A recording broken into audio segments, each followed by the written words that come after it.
നമ്മുടെ മനസ്സിനെ എപ്പോഴും വിഷമിപ്പിച്ചുകൊണ്ടിരിക്കുന്ന കടുത്ത പ്രശ്നങ്ങൾ, മാനസിക വിഷമങ്ങൾ മാറ്റി നമുക്ക് കഴിയുന്നത്ര നോർമലാവാൻ, തിരിച്ച് നോർമൽ ലൈഫിലേക്ക് വരാൻ നമ്മളെ സഹായിക്കുന്ന 3-4 കാര്യങ്ങൾ പറഞ്ഞുതരാം. ഒന്നാമത്തത്, നിങ്ങളുടെ മനസ്സിലുള്ള വിഷമങ്ങൾ എന്തു തന്നെ ആണെങ്കിലും നിങ്ങളവ മറക്കണ്ട. പക്ഷേ നിങ്ങൾ അവ ഇടയ്ക്കിടയ്ക്ക് ഓർക്കാതിരിക്കാൻ ശ്രമിക്കുക. കൈപ്പേറിയ അനുഭവങ്ങളെ, ഓർമ്മകളെ കഴിയുന്നത്ര മനസ്സിൻ്റെ ഒരു മൂലയിലേക്ക് മാറ്റി വയ്ക്കുക. ഇടയ്ക്കിടയ്ക്ക് എടുത്ത് ചികയാതിരിക്കുക. രണ്ടാമത്തെ കാര്യം, നിങ്ങളുടെ ജോലിയിൽ നിങ്ങൾ ഫുള്ളി എൻഗേജ്ഡ് ആകുക.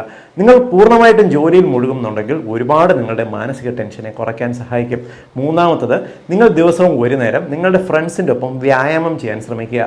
വ്യായാമം ചെയ്യുന്നത് കൊണ്ടുള്ള ഗുണം എന്ന് പറയുന്നത് ഒന്ന്, നിങ്ങളുടെ സ്ട്രെസ്സ് കുറയാൻ മാത്രമല്ല, ഫ്രണ്ട്സിനോടൊപ്പം ചിരിച്ച് സംസാരിച്ച് നിങ്ങൾ വ്യായാമം ചെയ്യുന്നത് മനസ്സിനെ ഒരുപാട് റിലാക്സ് ചെയ്യും. പ്രത്യേകിച്ച് രാവിലെകളിൽ ചെയ്യുന്നത് നല്ലതാണ്. നാലാമത്തത്, നിങ്ങൾ ഇഷ്ടമുള്ള സ്ഥലത്തേക്ക് യാത്ര പോവുക. ഇഷ്ടമുള്ള കാര്യങ്ങൾ ചെയ്യാനായിട്ട് ശ്രമിക്കുക. ഇത് നിങ്ങളുടെ മനസ്സിനെ ഒരുപാട് റിലാക്സ് ആക്കും. അഞ്ചാമത്തത്, ബ്രീത്തിങ് എക്സസൈസ് ചെയ്യുക.